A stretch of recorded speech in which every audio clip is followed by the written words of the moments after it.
is the 9th month of the year. The weather out in the United States where we are located, so it depends on what part you are in. Well, in Maryland, it is 83 degrees as at now, and they are promising that it may drop or may go up. We don't know. The weather people are always telling us different things at different times, but all the same, you're all welcome to Africa Online Media Corporation. September, as we said, is the 9th month of the year on the Gregorian calendar. It has a length of 30 days. September, from the Latin septem, 7, was originally the 7th month in the oldest known Roman calendar, the calendar of Romulus. September's birthstone is the sapphire. The birth flowers are the forget-me-not, morning glory, and aster. So we will not forget you. If you were born in September, we will make sure that you enjoy the month of your birth. Today, September 1st, it takes me back to 1966, in a country once very important, very industrious, very progressive, but today marked in quagmire. We don't do politics here. So today is September 1st, 2024, the 245th day of the year. We therefore have just 121 days left until the end of 2024. Today is the 35th Sunday of 2024 on the 36th week of 2024 using the United States Standard Week number calculation. It is the 73rd day of summer, meaning that we have just 21 days left until fall. So in 3 weeks, it will be fall. That is for those of us in North America. In other parts, they call it autumn. Yes, and that brings me to think of John Keats and his poems. September marks the start of the academic year in many countries of the Northern Hemisphere, in which children go back to school after the summer break. So we will not be talking about that, but we will focus on something academically related and something you will need to know and get interested in as the days go by, if you have not already been engaged. So our topic for the whole month of September is STEM, or science, technology, engineering, and mathematics. So it is not what we think we know about STEM, S-T-E-M. STEM is an umbrella term used to group together the distinct but related technical disciplines of science, technology, engineering, and mathematics. The term is typically used in the context of education policy or curriculum choices in schools. It has implications for workforce development, national security concerns, as a shortage of STEM-educated citizens can reduce effectiveness in this area. And STEM also deals with immigration policy and about foreign policy and all those things that make the world go round. You and I live our lives collectively and individually. In treating the acronym this month, the STEM acronym, Africa Media Corporation does not intend to go about it in a chronological way. That is why this Sunday, we jumpstart the discussion with a look at the second letter in that acronym, the T, which is technology. But before we get there, a few remarks about our acronym. Without taking the air out of the guest's balloon, permit me to say that technology, the term, that is from the letter T, as we already said, from the acronym STEM, is a noun meaning, quote, the application of scientific knowledge for practical purposes, especially in industry. As I said, I don't intend to take the air out of the balloon of our guests. So when we discussed technology some years ago, we said inter alia that some say that technology is humanity's worst enemy, while others think that it is a great evil that diminishes our humanity. That notwithstanding, some hail technology as the greatest thing that ever happens to mankind, as it brings the world closer and helps solve our greatest challenges.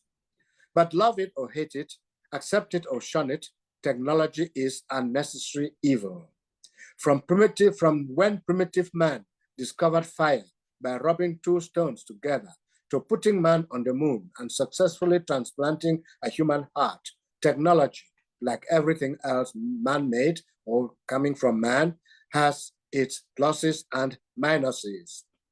As we embrace technology today, the hope is that experts in the field, both in-house and elsewhere, will advance ideas on what it all boils down to, what it all boils down to.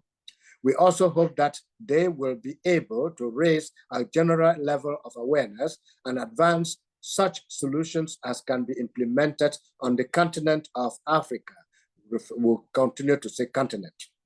Only then will we be providing a way forward to turning the continent from a society of consumers to a society of job creators, expanding markets, and making the continent a hub for ever-growing technological advances. Our purpose on this program as we pursue this discussion should and must be to come up with such solutions as will improve the human condition, not worsen it. Our overriding objective must be and should be to ensure that we face the future confident that we have provided teachers and learners on the continent with such, quote, techniques and skills and methods as processes, unquote, that would help the continent to produce the goods and services that make human life more livable, more complete, and more comfortable. Then and only then will our purpose have been met. Then and only then will science, technology, engineering, and mathematics, the STEM, have helped us stem the tide of ignorance, the brain drain, capital flight, poor governance, tinkering with national constitutions in order to eternalize in power, bribery and corruption, and all other ills that hold Africa back.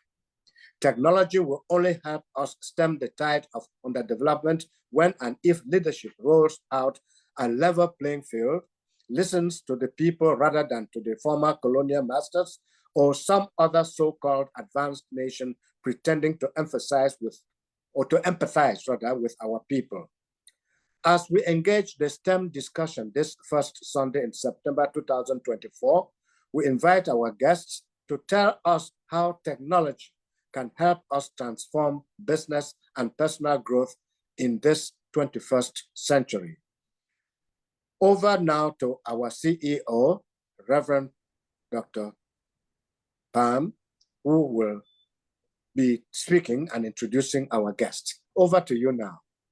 All right, Niasong, thank you so much. Greetings to all our viewers on Facebook, those who are going to watch on YouTube later, and to everybody that has zoomed in. My name is Reverend Dr. Pam Fomenung, CEO and Chair of Africa Online Media Corporation. I want to warmly welcome everyone on the panel. However, the young man named Professor Peter Akwichek, I'm going to let him introduce himself, because if I talk about him, I'm going to expose some secrets from 40 years ago or so, 30. So I don't want to do that to him, so I'm going to hand him the mic to introduce himself and then briefly introduce the other team members, or the other team members can briefly introduce themselves. This show is unscripted, okay? And we have the best in the business. A retired professor, the legendary Asonglefang Kemleke, for all those who are from Cameroon, that was a household name. So, Professor Akwichek, I'm going to hand the mic over to you. You're warmly welcome. Thank you so much, Pam. Thank you so much. I call you Pam because you are my classmate, right? I like yes, that. Definitely. Yeah. No offense, Prof. No offense. Call me Pam. Yes. Thank you so much for the opportunity to speak to the world about STEM, and I appreciate that. Now, my relationship with Pam goes 40 years back. We were schoolmates in CPC Bali, and we had a good time there. I can't remember when we will have lunch together, have soccer together, have activity together. Today, I can remember all of those things, and I really cherish the time that we had spent together. When Pam contacted me and said, Peter, I'd like you to come and talk about STEM. I'm like, really? You want me to come and talk about STEM? Okay, you got the right person. Here we are. And so we are going to do that. I've been in the United States for the last 30 years. I migrated in 1988. And since then, I've been going to school, graduated with masters in data science and learned a lot of technology along the way. And that's what I do today. We are in data science, we are engineering, we are doing cloud technologies, software development, and all those technologies that make life easy, as Prof just said. And we're going to talk about some of them today. And so it's a pleasure to have you guys on board. We have a lot of experience in the world, and we're going to share that with everybody. My passion, indeed, I will tell you this, even though I'm an engineer, I love to teach. I love to change life. I love to share knowledge because that is the most important thing that we can do to our own siblings, talk to our own impact in the life of our own community, give them opportunity to be successful. And we have done that many times, and we're going to talk about it tonight. So thank you so much, Reverend Dr. Pam, for the opportunity. I would like to see my panel, those who have joined me today to talk about STEM, to introduce themselves, and I will go first with Joseph. Joseph, the microphone is yours. Yes, please. Everybody just stay on mute. Can everyone just unmute, please, so that we don't have problems of delay? It's unscripted, as the Reverend said, so please, thank you, Peter, and let's go ahead. Peter, or Joseph was called. Okay, thank you. Thank you very much for having me here today. Thank you, Prof. Peter. Thank you, all the panelists. It's actually a pleasure for me to be here to do this short introduction of one of the technology areas in the market, which is actually bringing a lot of benefits to businesses and individuals. And actually, we're talking about, or maybe for those who don't know me, my name is Joseph. I'm actually working as a DevOps engineer, and I've been working with Prof. Peter for a number of issues, and then just trying to help individuals to, get their hands into the technology world. So you want to know the impact of DevOps, which is the area where I'm well grounded on businesses and, of course, on personal growth. To start with, it is good to know that DevOps actually has, revolutionized modern enterprise in the whole business world today, and of course, individual careers. This presentation actually will explore how DevOps, engineering technology will impact business efficiency. And of course, will actually show you how DevOps also will impact like personal growth in today's digital world. So, as it says, DevOps, somebody will be asking, DevOps, what is DevOps? Joseph, can you just hold that thought there and let Peter introduce everyone else before we get into the nitty-gritty of it? Okay, thank you. Please, thank you very much. Thank you. Yeah, Peter, introduce everyone else. All right. We want to hear from Samuel indeed. Okay, thank you very much, Prof. Good evening, all. Good evening, Prof. Good evening, His Royal Highness, Honorable Reverend Dr. Pam. Welcome everyone here on board. I'm called Samuel An8btQqjSsLNnHUrIOF0aGfq6SNqDEf. I'm an IT infrastructure specialist with over 3 years of practical experience. I hold a BSc in Information System and Networking. I currently work for a multinational company in Cameroon called Olamagui, and I've been teaching also online, assisting Prof to teach cloud computing, focusing more on, the infrastructure part of cloud computing. And our focus is the AWS, even though we try to touch other service provider, but we are more focused on AWS. So today I'll be, explaining or telling you, giving you some tips on the impact of cloud computing technology, how it has reshaped our life, how it has reshaped our day-to-day activities, how it has reshaped, companies and, help individuals to either, minimize costs and many other things. So thank you, and stay tuned while I give you more in future. Thank you. Peter, keep going. Thank you so much, Samuel. There's one more speaker who will be joining in a few minutes. Mr. Zu Bruno should be here shortly. Okay. Now we can go down to the nitty-gritty. Peter, you want to take over the discussion and moderate your own part? Before you do that, I have people, regulars on Africa Online Media Corporation, like Dr. Gloria Crosslin was zoomed in. I also saw Deborah from, Debbie McCommit. She's a regular on the program. So those are people that are regulars on the program, and the rest are joining from their own ends, from their own corners. So let's get this going together. Peter, you go ahead now. Okay, just real quick, Peter, before you go, like we said, the show is unscripted, so we're not being rude by interrupting anyone. The people will get a chance, people on the panel will get a chance to answer questions, so just so you know, I just wanted to make sure. And also our co-anchor is not available today. All right, over to you, Peter. All right, thank you so much, Reverend. All right, so we're going to start. When Mr. Bruno shows up here, we will give him a chance to introduce himself and then move on with his own presentation. We will start with Joseph. Joseph will be talking about DevOps, how DevOps technology is changing the lives of the life of businesses and our personal life in a positive way. So Joseph, take it on. Okay, thank you once more. Yeah, a while ago, I was already going into the nitty-gritties of the whole subject matter. I know it's an area where it's so exciting, DevOps in the business world today.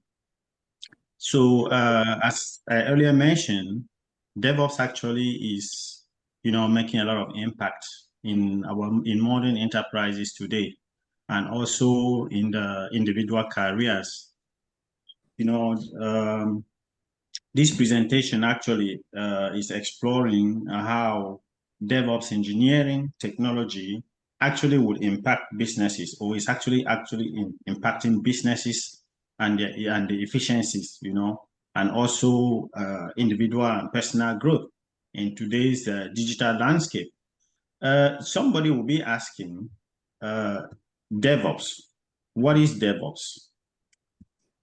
Today is an introduction into the field of DevOps. DevOps has a lot of theoretical and technical backgrounds, but it will be important to know what DevOps is. As the name goes, DevOps, it's about development and operation. And when we talk about development and operation, it's like a set of practices that actually, in the world of business, combines like software development and IT operations. In a typical organization today, you have different teams that are working, and typical of these teams in an organization is a development team which deal with a lot of coding, and then you have the operations team. So for collaboration purposes, the two teams now come together to form like DevOps for easy collaboration, which we'll see later on in the presentation. So it actually bridges the gap between development and operation teams. And this is for the purpose of, faster, more reliable, and of course, software delivery. Why is DevOps actually important? Just like a few head up of the importance of DevOps. Today, it's actually crucial in businesses today for fast-paced, technology-driven business environment. You agree with me that in most organizations before today, because DevOps is gaining ground in the whole business world today, there is a lot of automation that is coming into play to actually replace the manual work that was being done before. So there are some key principles that are involved when we talk about DevOps. And this basically, we look at the collaboration part of it. And it is good to know that DevOps actually foster teamwork between the development, operations, and other stakeholders. And when we are looking at the CI/CD implementation, when DevOps comes in an environment, because we are moving from manual processes to automated processes, and here we talk a lot about CI/CD. When we go into details, we'll begin to see different tools when it comes to CI/CD for automation purposes. And this is actually the implementation of a continuous integration and continuous deployment and this is just for the purpose of rapid, reliable releases. You know, applications are being released into the market on a daily basis. Some, depending on the nature of the projects, it can go within months, it can go for, I don't know, for what duration, depending on the complexity of the project. So CI/CD actually comes in to make that more easy. And when it comes to the automation part of it,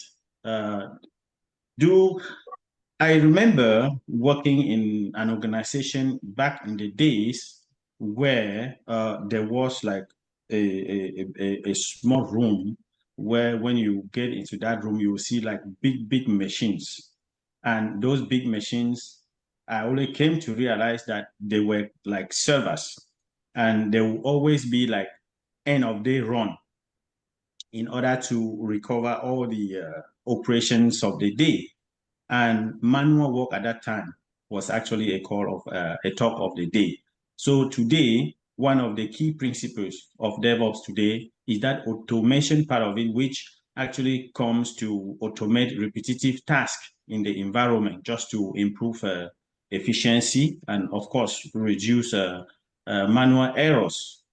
So, you know, when you come into the world of businesses, there are a lot of vulnerabilities, errors, attacks. And so one of the key principles of DevOps is the fact that DevOps has come with this continuous monitoring and feedback. And continuous monitoring comes to as a form of security in the environment, just to make sure there is no kind of attack, malicious attack, and things like that. I think we'll see that in other forms as we move forward in the different presentations too.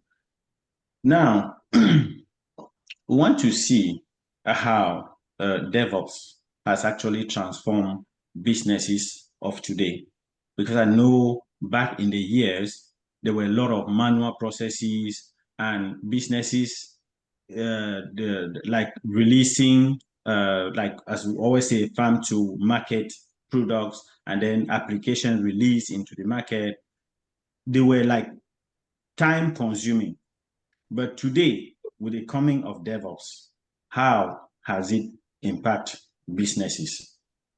So DevOps has actually accelerated the time to market. DevOps practices have actually significantly reduced the time, you know, between ideation and product release into the market.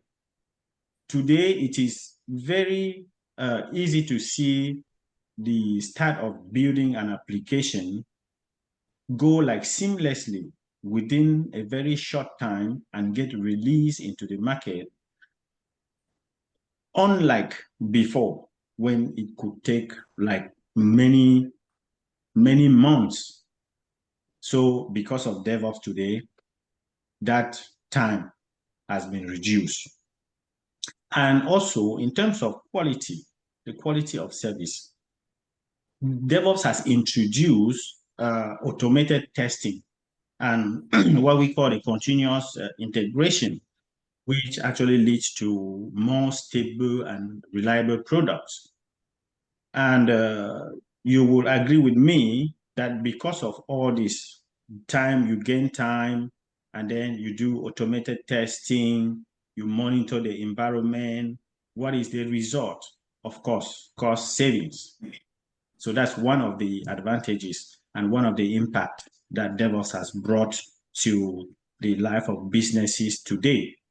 You know, the fact that processes can be automated, the fact that repetitive tasks can be automated has actually led to most companies actually gaining a lot of cost in terms of savings. So moving forward to, looking at some success stories in terms of businesses that have actually come into play to make use of DevOps, you see like the tech corporation, which actually by the use of DevOps practices reduce its deployment time by almost 50%. And you have this company data system, and data system just introducing the use of DevOps practices in the environment actually achieve near zero downtime with the use of CI/CD. And also, when there's a company, CloudNet actually recorded and improved customer satisfaction just through the use of and also faster updates. Then moving forward, talking about DevOps and its impacts on personal career, talk about career advancement. When you look into the world of technology today, DevOps has become a go-to zone, has become a talk about career. Everybody, whether from nursing, whether from which kind of professional background, they are all running into DevOps, because DevOps, the skills are really increasingly sought after in the job market. If you want to look globally, you see the number of DevOps engineers that are being trained on a daily basis and that are getting highly paid jobs. It's up to like, I can rate like up to 75 to 80%. And also, DevOps skills, it opens like more doors to different roles, And talking about different roles, when I want to look at the perspective of DevOps technology, you have DevOps engineers that are being produced, and because businesses require to move from manual processes to move to faster releases, the request or the demand now for DevOps engineers, they are increasing, and so DevOps technology now is becoming more and more significant. Then DevOps professionals actually, they often like command high salaries. You will hear, a DevOps engineer, a DevOps role that is posted is telling you 150K, 170K. If you have not yet been in the field of DevOps, you will think that they are arbitrary figures. But when you get into the field of DevOps and then you confirm the reality, you understand that DevOps, the career of DevOps, is actually highly demanded and is having resounding salaries. Okay, Mr. Joseph, real quick. First of all, you didn't give us your last name. There are so many Josephs. I don't want anybody to think that you're Joseph in the Bible, so put your name in the chat. But also, I need you to put, I also have a brother called Joseph. So put the information about, if you have anything to share, either a PowerPoint or a link in the chat box, so that the thousands of people that are going to watch this after today on either Facebook or YouTube will be able to get that information But I think, Nias, I don't know what you think. Maybe we'll let him take a sip of water in case anybody has any questions at this point before we go back to Professor Akwichek, so that we don't lose I don't know. I'm one of those people that like to acquire knowledge, but I don't know. I'm beginning to think about this DevOps thing. If Peter can teach it to me in 1 week, I may consider it, but I may not want to go more than 1 week. So, Niason, what do you think? Yeah, I think we should take a round of the table. So if there are people who have questions to ask, they better ask before Peter takes his, before Joseph takes his sip of water. And I see Mr. Bruno is on, so Professor Akwichek will go to him. So please kindly unmute yourself if you have a question for Mr. Joseph. Be advised that once you zoom in, we automatically put people on mute because we don't want to hear your background noise. So kindly unmute yourself if you need to speak. All right. Yeah, So anybody with a question for Joseph, please go ahead. If not, I will ask him. Now, Joseph, you are apparently on the continent. What will you tell that young boy in secondary school or in high school who wants to know more about this? How can he go about it? He or she, let me say that I'm not being particular about men. Yeah, Peter, just a minute. Yeah, and when he's done, Debbie has her hands up. Oh, okay. Just wanted you to know because it's not a bright hand, it's a black man's hand. I'm not seeing it from my end. So Dr. Crossley, I suspect you have a question. Yeah, Dr. Crossley too. So we'll go after Joseph answers, we'll go to Debbie and then Dr. Crossley. Yes. Okay, thank you very much. If I understand you very well, you want me to talk to the young man, young woman out there if they want to get into the field of DevOps. Yes. Okay, that's very good. So thank you so much. Yes,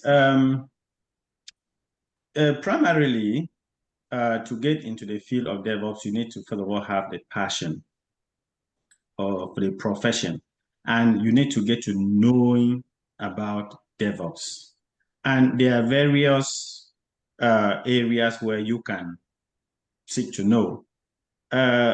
State University, we have the center right there in Boya, in Cameroon, where you can go seek information right there in the campus, or you can even search online. You will see Trusted University. You will see the different courses that Trusted University is offering, including the DevOps course as well. Also, there are links, there are contacts that you can get directly to us, and we can be able to drill you more and guide you on how to get started with the DevOps course and then become successful up to the point of getting a job in the DevOps profession. Dr. Crossley has a question for you.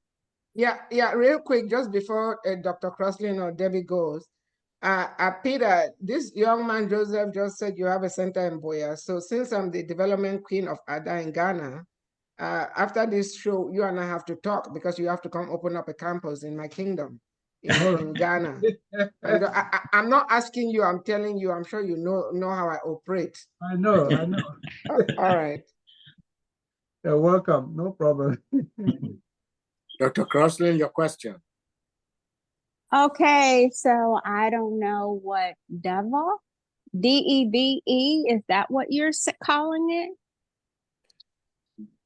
Joseph, yes. Yeah, put the DevOps, put it in the chat box. She's saying she doesn't know about, I mean, prior to today, I never heard of DevOps either. So just assume you are speaking to, this is DevOps 101.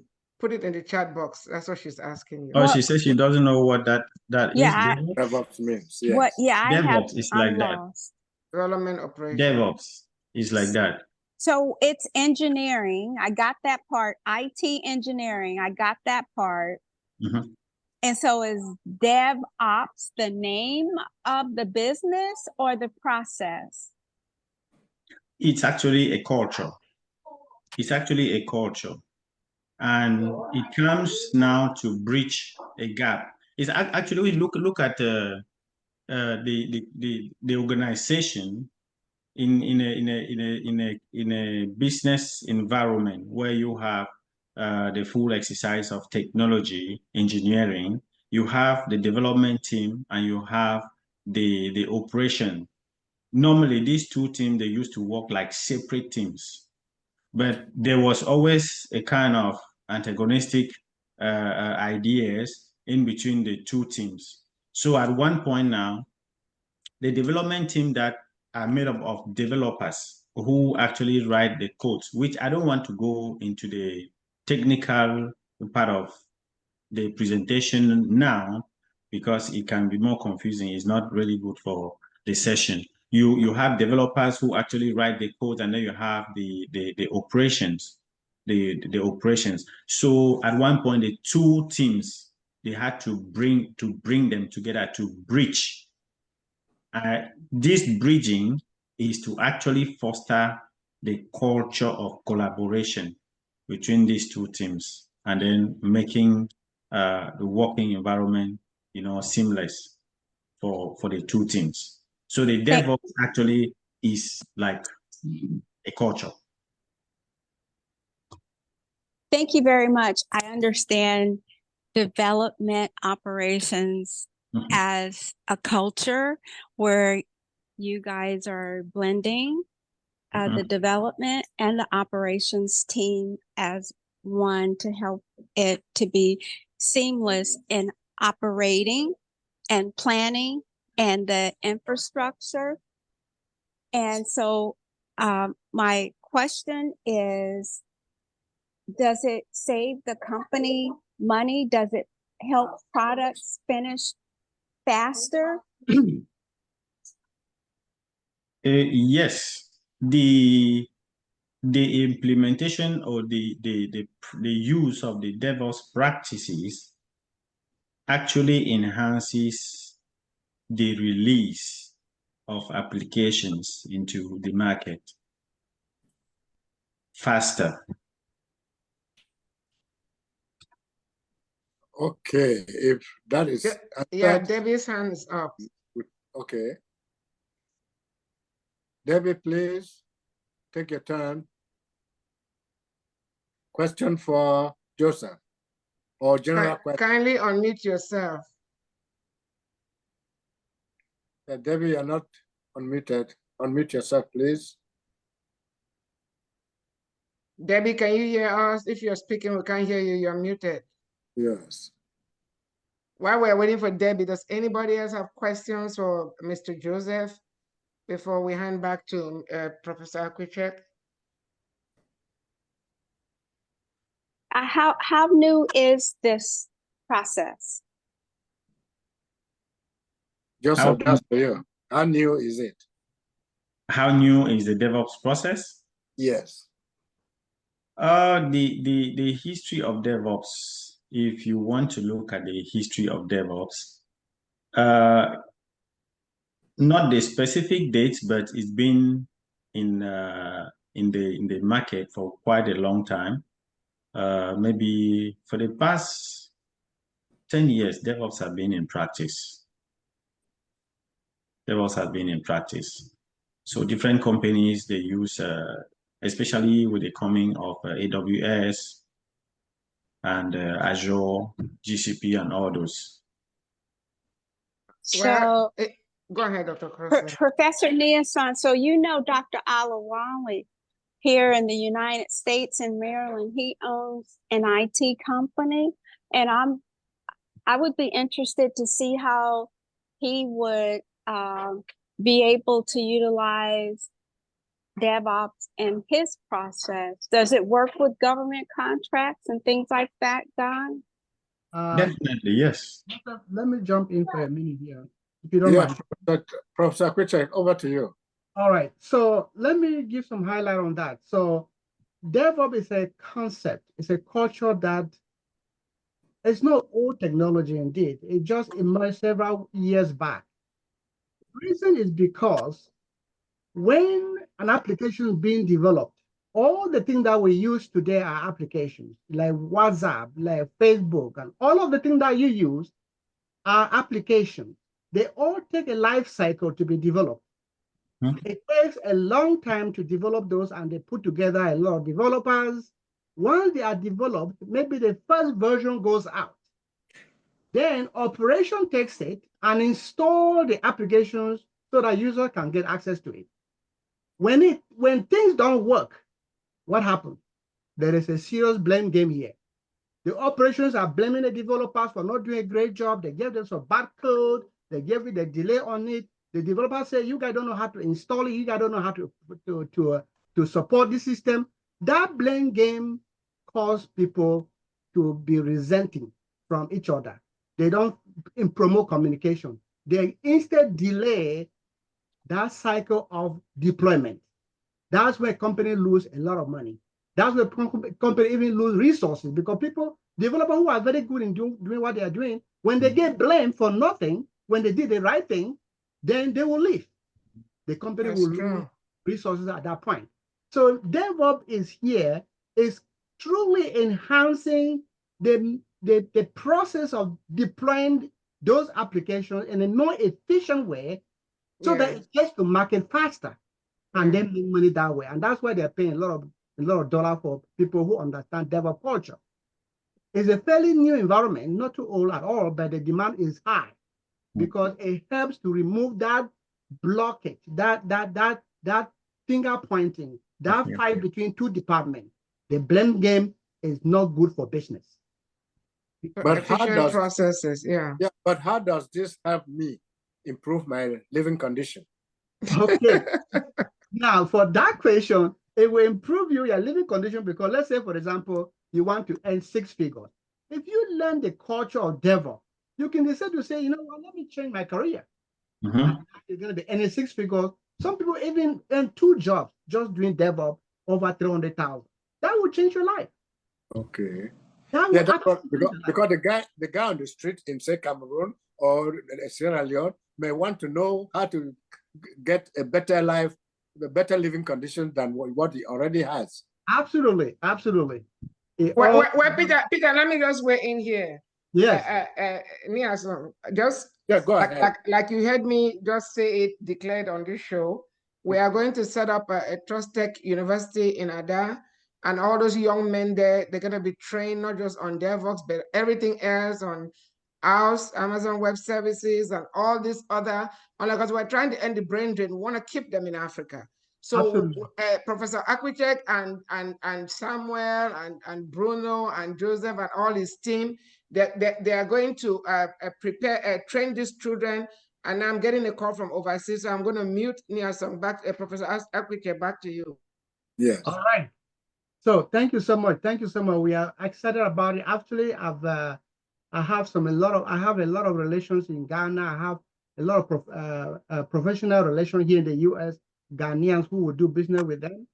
And actually, I almost bought a land in Ghana, but I kind of stopped back a little bit.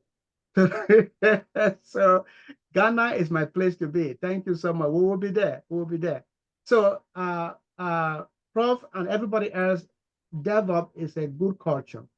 DevOps, if you are good at managing people, if you are good at mediating, you know what I mean? If you can mediate people, teams, help them automate their processes so there's no blockage, there is no finger pointing, you are a hero, because the company will benefit from you a lot. So it's a career that is very, very lucrative indeed, and it will not go away. Understood. Now, Prof, you have a number of people who have to speak. If we don't move from Joseph to another person, Joseph may take the whole time and will not be able to get to other people. So while Joseph takes a sip of water, who's your next collaborator? All right. Excellent. Excellent. Our next speaker will be Samuel N8b. Samuel, just prepare yourself. And I hope you have a PowerPoint presentation to share. It's always good to share so that people can see. Visuals is something very, very, very important. So many people learn by seeing. Yes. Yes. So, all right. So if there's any other question, please don't hesitate to bring forward. Yes, please. So Samuel, I think you have been called upon. Oh, okay, he's buffering. Okay, thank you very much. Please, can you see my screen? Sure, sure. I see it. I don't know if other people see it. Yes, we see. Go ahead. Okay, thank you very much. So, for those that just came in, I'm called Samuel Zip. So today I'll be talking about the impact of cloud computing technology. So before you venture or before you try to get into this field, I want you to understand what exactly you will be missing. So cloud technology in general has been in the market for, I'll say, more than a decade. Yeah, as Prof said, or the previous speaker, it's not something completely new. It has really been in the market for long, but I will want to categorize and say us in Africa, most of Africans are scared of technology. That is why the growth of technology in general, which is, the theme of today, T for technology, the growth actually in Africa is really slow. Yeah, that is why Tech has decided, to bridge that gap by providing this training in different aspects, DevOps, infrastructure engineering, which are focused on, there is security and many others. So I'll be telling you, or I'll be giving you the general overview of cloud computing and also giving you the impact of cloud computing technology in general. So what is cloud computing, first of all? So using our terms, I will say technical terms, I will say cloud computing is the on-demand of IT resources, over the internet. When I talk of IT resources, I'm talking about things like, let's say your computers, those applications, those phones you have in the network, all those things. In the past, they were just there on site in a physical location. You need to go to get it. You need to call people to, join in the conference room before you can have meeting with them, talk, and all the rest. You build your data center where your servers are. You need physical securities and all the rest. So cloud computing has come to, not actually taking our jobs as most people are saying, or not actually trying to remove all those things, but to help us by providing those same resources, but now over the internet. So that is a summary of what cloud computing technology is all about. So introduction to cloud computing. Cloud computing provides, I would say, three key services. We have infrastructure as a service. Now, infrastructure as a service is basically providing, 90% of the physical infrastructure we have over the internet. When I talk of this infrastructure, I mean your computers, those powerful servers you bought, those powerful routers that are there to link the two networks. Let's say you have companies that is spread all around the world. You have different points of presence in Ghana, Cameroon, all those places, they have powerful servers, they have routers that link those two networks. Infrastructure as a service help provide those resources for us over the internet. An example is like the Amazon Elastic Cloud Compute.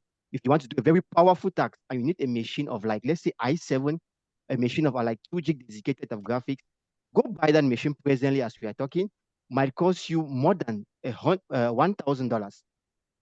And let's say you just need that machine for only 1 month. And I come and tell you that, okay, there is a possibility that you go over the internet, you get that machine with the same specification, you do your job and leave, and you pay less. And when you are done, you release back that computer to the owner. Which will you go for? So that is what infrastructure as a service is all about. So the second is what is known as platform as a service. Now, platform as a service, which is, a service which is mostly used by, what my the previous speaker spoke about DevOps. It provides it offers services. Platform as a service offers hardware and software tools for application development. So with the platform as a service, which we have example as you can see on my screen, like Lambda. Lambda is a serverless compute. It means you go there, you don't need any hardware, you don't need any computer, you don't need to bother about the processor, you don't need to bother about your RAM, you don't need to bother about storage and all the rest. You just go and deploy your application. You test your application and you see how it functions. That is what platform as a service is all about. So you don't need to know if the RAM is 8 gig, you don't need to know if the storage is good enough to hold all your data and all the rest. That is what platform as a service offer to us. And the last is software as a service. Software as a service, practically presently we are using Zoom. In the past, when people need to talk, when people need to meet, in a mass like this, they will need to travel from various parts of the world to meet in a particular location to discuss and all the rest. But now with the coming of, cloud technology, we have the possibility to sit as we are doing presently in different parts of the world and see communicate, see ourselves, understand ourselves, and see have wonderful results. So software as a service, it delivers software application over the internet. An example is Zoom, presently what we are using. Zoom help us to do what to sit in various ends over the internet and talk, have webinar, teach people online, share and other ways. So that is what software as a service. We have other ones like AWS Connect, which is something like an online call center you can set up for your company. Your users will, your customers can call, and a machine will answer the call, like what MTN or Orange, these ISPs they are doing. You call them using a special number. A machine will come up to advertise their business, talk to you, ask you what you need. If they cannot solve your problem, then they'll link you to, let's say, a human agent. That is what AWS Connect is all about. And lastly, we have things like, Teams and QuickSight for those into data visualization, those that are analyzing data. If you don't have the money to buy the license for things like Power BI or things like Tableau, you can as well just go on AWS and you request for QuickSight. You get your data set, you analyze your data and come out with graphs and charts. That is how important software as a service is all about. So what are the key concepts in cloud computing? Cloud computing, it's I'll call it an advanced way of providing visualization. There is actually virtualization. There was actually virtualization before, let's say at the same time, it's a technique in which you have your physical machine, but you can run multiple different machines on that same hardware. That is the meaning of virtualization. The concept of cloud computing is all about, virtualization. It provides virtual version of our IT resources, like your computers, and all the rest. Scalability and elasticity, that is another important concept of cloud computing. With cloud computing, be rest assured scalability and elasticity is, it's 100%. Allow resources to adapt based on changing on demand. You start a company today, you get your IT resources, you have 10 users. Let's say after a month, you go to 100 users or go to 1,000 users, you have no problem, because with the cloud computing technology, you scale fully and other ways. The third is automation and orchestration. This is something mostly used by the DevOps guys. Those who are doing DevOps, you learn more about automation of tasks. If you want to sit daily doing things, you want to sit daily in front of a computer monitoring the application, when things go out of hand, you need to manually go and, adjust them and otherwise. No, cloud computing is giving you the possibility to automate tasks. Tell your server that, okay, when my traffic, let's say I have more users above this particular range, please add the size of my RAM, add the size of my system, my processor, or add the size of my whatever resources in which you have deployed in the cloud. That is what we mean by automation. And fourthly, we have cloud security, which is a very important aspect when it comes to this. It will be more elaborated by, the next speaker, Sir Bruno. Security is something we cannot run away from it. Security is something that you will always need. It's one of the most important aspects. No matter what you deploy in the cloud, no matter the application, the resources you bring, you at the end need to secure that people that are not authorized cannot access. The bad guys will not access and either damage or make you to suffer forever and all the rest. So that is what security is all about, which will be well explained by the next speaker. So when we talk of cloud computing, transforming business with cloud technology comes what? Cost saving. Yeah, with cloud technology, I always assure you, you will save a lot when it comes to cost. Yes, because you will save a lot. It's a pay as you go model. When you request, you pay for the time you are using it. You go on the internet, you request for a Windows computer or a Linux computer, you only pay for the second or the hour in which you use it. You don't just pay because you request for it. Ask yourself, it's not saving costs, or if you want to go to the market and buy a very powerful server, you buy the server for more than, there are servers now worth 5 million server. You need to come and install it, pay someone to install. You need to put AC unit in that room. You need to put security, electricity, and all the rest. So you analyze all that and trying to move to cloud, you see that you save a lot of costs. It also offers business agility by rapidly deploying and scaling application to meet our demands. Every day, things changes. You employ every day. Your workforce increase. Cloud technology is here to help us, to adapt to that changes based on the demand that we need. Cloud technology is a global reach. You are not limited. Even if you're in Tico, even if you're in Saudi Arabia, even if you're in Australia, with the cloud technology, you can access your resources anywhere in the world. It is something global. You deploy or you get a server online, no matter where your users are, they can access that server, get the resources they want to get, access the application they want to access from that server, and at a very fast rate for that matter. That is the meaning of global reach. So cloud success stories in business, I'll tell you high IT costs when you have your on-site data center. A data center is a well-equipped environment, physical environment that has a sophisticated IT, devices and all the rest, make sure of networking, electricity and power, physical security. You notice that you pay a lot to maintain that structure. But what if you migrate to cloud? And when they say migrating to cloud, don't see it as something extraordinary. It's very simple migrating to cloud. You're either migrating your database or you're migrating data and otherwise. It will save you 30% cost reduction. Limited reach. When things are on site, it's very difficult to access some of them. But with cloud computing, it's a global reach. Just by a click, all your users, your thousands of users around the world can access. A practical example is the Amazon e-commerce site. Before the Amazon e-commerce site, for example, you want to buy something presently, you need to go to the market. You either walk to the nearby Walmart shop and all the rest. But now with Amazon, you just sit at the comfort of your house with your phone and internet access. You order whatever thing you need and it will be delivered to you. That is the meaning of global cloud platform. That's me. That's me, Samuel. Amazon has been cleaning my bank accounts for years. So that's me. Go ahead. Her Excellency, it's coming in a little bit choppy. Is it me or can everybody else hear real clear? Yes, we can hear everybody and we can hear you clearly. Oh, mine is coming in choppy. All right, thank you. All right. Well, Okay, thank you very much. So, in continuation, when we're talking about, the cloud success story in business, the last thing we talk of is poor user experience. We in Trustech, we will make sure, we don't only, as I said, cloud technology is not only there to help us, provide solution for our business. As Prof said, it also help us to train us in such a way that we can make money out of it, as Prof later asked how it will benefit him. So we are going to train you. You depend on where you want to specialize. It's a very broad field. You understand? So we are going to give you the basics, and from the basic, you choose the part in which you need. You will specialize. Either you're specializing on security, or you want to do infrastructure engineering, you want to do DevOps and all the rest, so that you have, you'll be comfortable with it.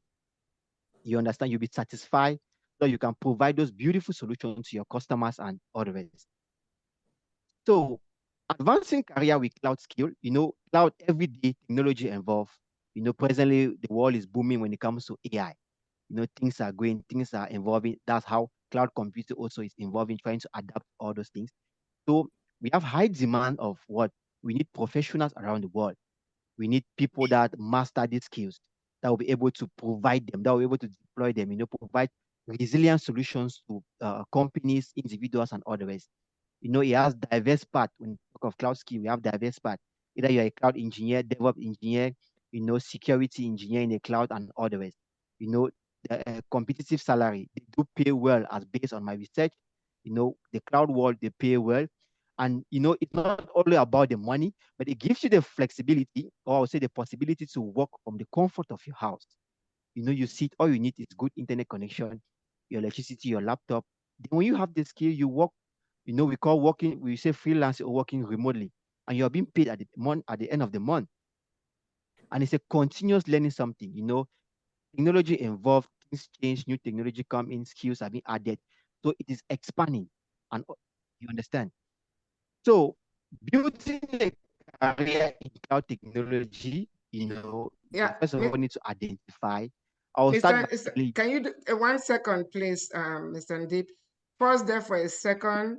We are at the top of the hour. You continue after the top of the hour, but if you can pause, usually at the top of the hour, we play our anthem, allow you guys to drink some water, catch your breath. Definitely, we're going to extend this program. It's our airtime. We're not, nobody is going to kick us off the air. And we definitely have you guys come back next week, but we're going to extend the show. Just pause for a second. Allow me to play the anthem, make an announcement, and then make some announcements, and then Nia-san will speak to our French viewers.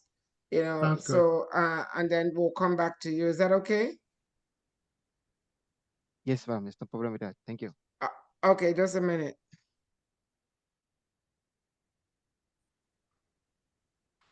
Well, while I'm trying to pull up the anthem, next week we're going to be talking about the S in STEM, and Professor Akwichek and his team will be back. You know, this is so awesome. I'm so glad, Peter, I'm so glad we reconnected, because Mr. Mbenga, Bob Headley, and all those people that taught us DOADA in CPC, they were not wasting their time. This is the product That's right. of that foundation that we had in CPC Bali. All right, let me share my sound here. And I promise next Sunday, you guys will see a little bit of my face. Just a little bit, you know. Let's see here. Okay. All right. How is the sound? Africa. Be right back. How is the sound? Fine. Africans for Africa. Africans for Africa. Africans for Africa. Africans for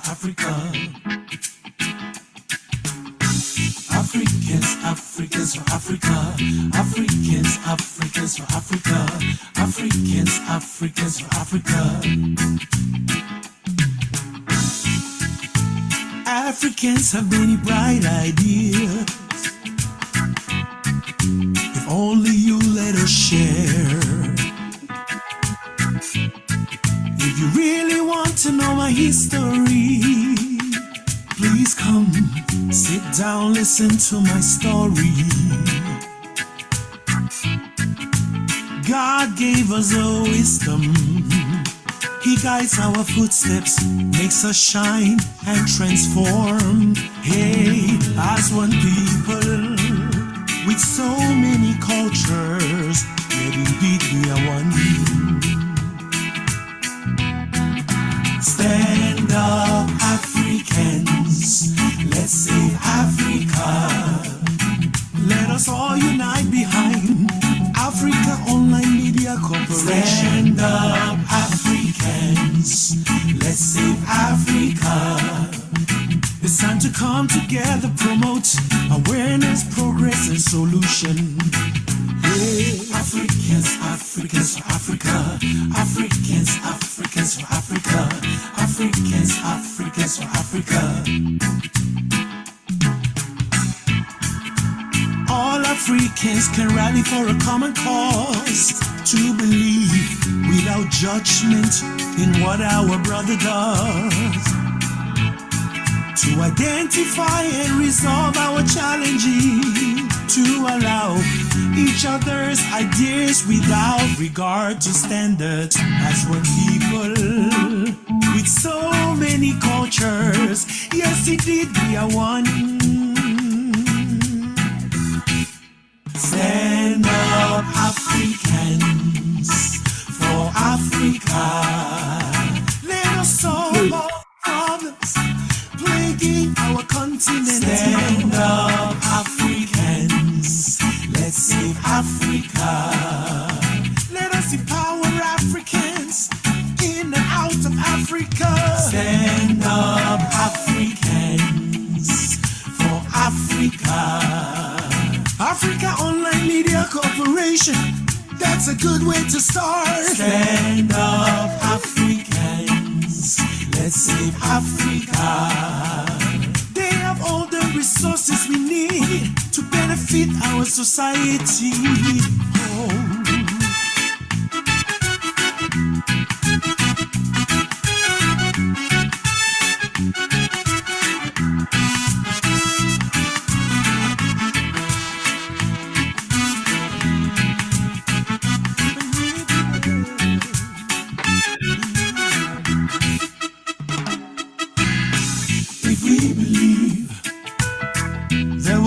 Education for everyone. If we believe prosperity for Africans, if we believe medical facilitation for Africans, if we believe stand up, Africa, yes, for Africa. Africa Online Media Corporation, that's that's a good way to start. Stand up, Africans. Let's save Africa. Africa is the cradle of civilization, the motherland. Stand up, Africans, for Africa. We were enslaved not because we were weak, but because of our hospitality. Stand up, Africans, let's save Africa. Jump on the Africa Online Miracle Jet. Don't be left behind. Stand up, Africans, for Africa. Together we shall succeed. Together we will win. Stand up, Africans. Let's save Africa. We are writing our own story, the truth, and we shall tell it to the world. Stand up, Africans, for Africa. No more lies. Africans own Africa. No more lies. Africans on Africa. I wrote that song, that anthem 8 years ago. It was performed by one of our young men, DJ Skipper, aka Jerry Tamfor. We own full rights to that song. Like I said before, Nia song speaks to our French people. We're gonna be having Professor Akwichek and the Trust Tech team back next week. Peter, I heard you talk about engineering. You guys might as well just do the engineering to give you guys maximum exposure. I'm so proud of you. I'm so proud of your team. Samuel, I am really, really impressed that you are doing this from Cameroon. I wish I had met you 4 years ago before using the wrong person, young man there to do our website, and he didn't do anything. They got paid, so I'm not gonna complain. So Nia song. Before I go to Nia song, during the pandemic, we started a fundraising for boreholes on the continent. We sung one in Sierra Leone, Cameroon, and Kenya are next. Unfortunately, we've not been able to raise enough money to sink the boreholes. There are some. We are putting boreholes just in medical facilities, but we also give access to the community. So the borehole we sank in Sierra Leone, it serviced more than 30,000 people. We also put a solar power in the clinic because women were delivering at night. There were 10 deliveries in darkness. They didn't have electricity. They didn't have access to any clean water. So it was terrible. So we are glad that we've saved many lives. We don't have the manpower to document the resources. Maybe once we employ DevOps, we'll be able to track all that impact. But so we are still asking for donations toward the borehole. You can do that by going to our website, africaonlinetv.org, or you can put the www in front of it. Sometimes some people don't put it. But also our sister organization, Africa's Brain Bank, that implements the projects for Africa Online, because we have boots on the ground in 4 of the 5 regions on the continent. We are having our 5th annual summit and charity ball. I'll put the link on the chat box, in Lagos, Nigeria. This year, we're going to be talking about food security, empowering the agricultural food chain, and raising money for STEM education. That's our cardinal project. And after the show, I'll be speaking with Professor Akwichek, because we did create the Africa High School Association in 2021 to link up all the African high schools and train them remotely and link them up with universities here and jobs. So we're definitely going to be talking about that, because the people that we paid on the continent to do that, they did not perform. I'm not saying everybody doesn't, but I'm glad with what Trust Tech is doing. I believe you can handle that, and let's change the trajectory of the lives of our young people, and keep them on the continent, train them there, and give them jobs there. Nia Song, if you can speak to our French people. Thank you. Merci, madame. Please do not consider my French the best. No, it's just an old school French speaker. L'une des réalisations en cours d'Africa Online Media Corporation consiste à creuser un puits d'eau par pays dans certains centres de santé développés. Et il y a 55 pays en Afrique. Nous comptons creuser des puits d'eau potable dans chacun de ces pays. On a commencé au Sierra Leone, cela depuis 2019, et ça c'est une population de plus de 30 000 personnes, et c'est même électrifié parce qu'on utilise déjà les panneaux soleil. Donc, nous vous prions de nous aider à continuer de creuser ces puits d'eau potable dans les centres de santé développés dans les divers pays africains. On a commencé, comme je viens de dire, au Sierra Leone. On vise maintenant le Cameroun et le Kenya. C'est dans notre projet, mais il nous manque de l'argent. S'il vous plaît, si vous pouvez contribuer, si vous pouvez nous donner un peu de sous, nous allons continuer ce projet ambitieux parce que water is life. L'eau, c'est la vie. C'est notre moteur et c'est ce qui nous vise, c'est ce qui nous pousse de continuer de faire de réaliser ces projets. Va sur notre site web www.africaonlinetv.org pour faire votre contribution et chaque don compte et sera comptabilisé. Merci beaucoup et water is life. Okay, over to you now, madame. No, Niason, you forgot to tell them the topic for next week.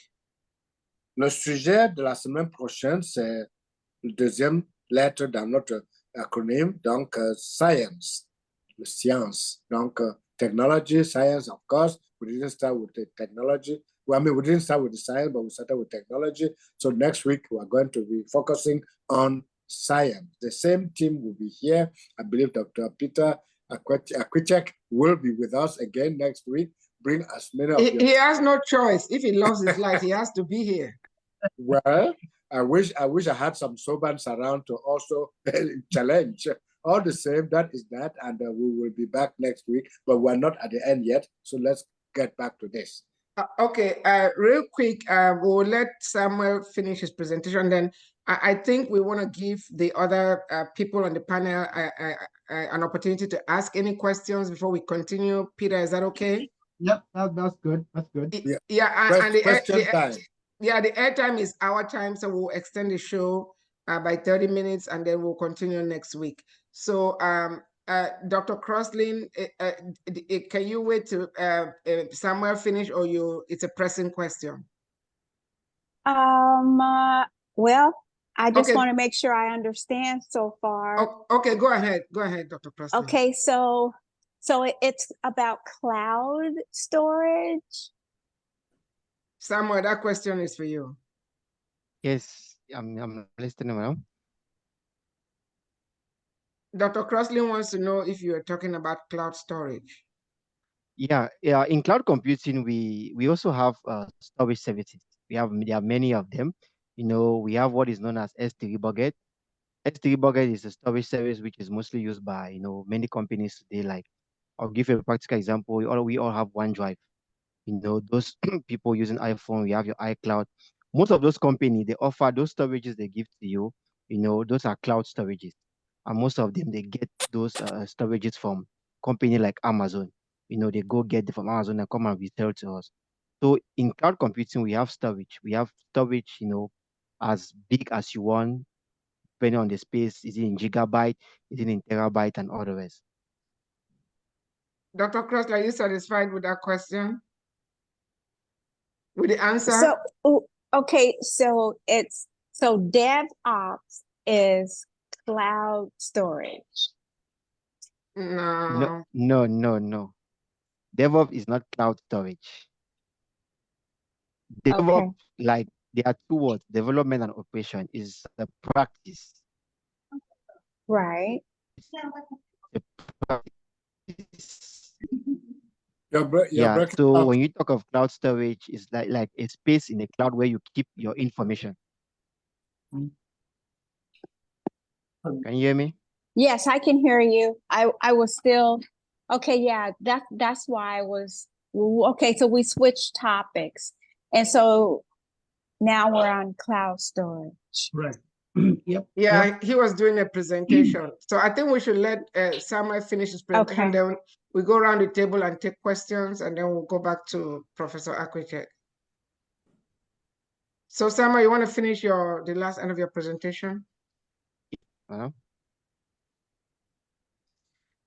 Okay, so I was trying to, how can you get started, get started in the cloud technology world. So as I said, first, all you need is just a laptop, and your internet connection. Yeah, you need, can you read and write? Yes, that is it. Do you have basic skills of computer? You identify a platform first. Like for us in Trustech, we are more focused on AWS. Reason being, you know, bringing together all the other cloud service provider, AWS is topping the chart, when it comes to providing cloud solution. So we focus more on, teaching you on how to use the AWS cloud platform and other ways. So you need to first of all identify a platform. We have AWS, we have Azure, we have Google, and there are many other, but these are the three top in the market. You identify the platform, you get the skill, you master how to use it, you get certified. Yeah, it is advisable also to get certified so that you can be recognized by the provider and all the rest. We know most people nowadays, especially still in Africa, we still have the tradition of, they always ask for your qualification before they believe that you can actually do it. But yes, I'm telling you that it is still possible by having, perfect hands-on experience. You can still learn the technology and know it well. Then before later on, you go get certified. And also we have what is known as community engagement in Trustech. We have many communities. We engage with, our past graduates, people that have got jobs in the market, experts already. You learn more and otherwise know updates about cloud computing. That is the meaning of community engagement. And lastly, as I said, I'll summarize based on job. You based on what No, success it's getting bad. story. It's getting bad. When you learn this skill, you can decide to become a cloud engineer if you want. You can decide to become a cloud consultant. I think his connectivity. Is he in Boya? No, I'm in Douala. I'm in Douala. Okay. We're We're losing beginning you to there. lose. Yeah. Can you hear me now? Yeah. Yes. Okay, so I was trying to, identify how each and everyone can fit yourself in the cloud world. You can decide to, after your training, you focus to be a cloud engineer, by helping people deploying those cloud resources. You can decide to be a cloud consultant. People call you for you to advise them, tell them more about cloud, based on what they want, you provide them the best solution and all the rest. You can decide, you can also be a solution architect. You can be a security guy in the cloud or also a DevOps guy like Mr. Joseph. So those are the various parts, and there are many other, in-depth specialty in which you can choose and follow. When you talk about cloud success, so overcoming cloud challenges, I know cloud technology has so much advantage, but also it has some little disadvantages. But we try as much as possible. Also try to remedy or provide solution for such disadvantages and challenges. And now, when I talk about challenges, we have security concerns, the very big world. So we have thousands of terabytes of data from people resources. So there is a problem of security concern. That is why we have security guys, which you know more about. We have skill gap. There are many people, the world of cloud computing still lack a lot of professionals. We need professionals in that domain that will cover up, that gap and help us, to meet our target. Integration issue. When we talk about integration issue, people still face problems of, oh, I'm using the traditional method, the on-site. I don't know how to go into cloud. Oh, I don't want to go into cloud and leave my traditional way of doing things. No. Integration method, that is why we have something known as hybrid cloud model, a possibility in which you can merge these two worlds together, the cloud world and your on-site world, and you still function peacefully with no problem. That is the meaning of hybrid. That means you bring two or more different, cloud, two or more things together. We call a hybrid cloud model, two or more cloud models together. So the future of cloud, which is almost at the end of my presentation, the future of cloud technology is based on what multi-cloud strategy, companies trying to leverage different, bringing in AWS, Azure, Google, and on-site together. We have AI integration. AI is the leading trend presently as we are talking. In cloud technology, you also have AI, at what is known as artificial intelligence, machine learning, where you train your machine to do something for you. Like what ChatGPT is all about. We go to ChatGPT, we ask question, it gives us a define and redefine answers to most of our questions and all the rest. We have also edge computing, which is something that has been in the market, but is not still known by most people. If I want to define edge computing, I'll tell you it's a technique in which you have a centralized server that is being able to handle many users at a time. So edge computing comes in a way of saving costs, power, and help you to manage your resources. So the race of edge computing will complement cloud services for faster data processing. It helps process data at a very fast rate. So these are some features when we are talking about cloud computing, which we are already in some as we are speaking. So I think that is the end of my presentation. I believe you must have learned something when it comes to Good cloud job. computing. Good job. Thank you. Good job. Thank you very So much. so One proud quick, of you. okay, go ahead. Yeah, I have one quick question. Yes, Joseph, Peter or Joseph, whoever can answer the question, please. Hacking has become a common currency thing now these days, especially for those of us in North America. Almost every day we are hacked, or every other week we're hacked. What do we do to prevent hacking? Wow. Let me answer that question, Prof. Please.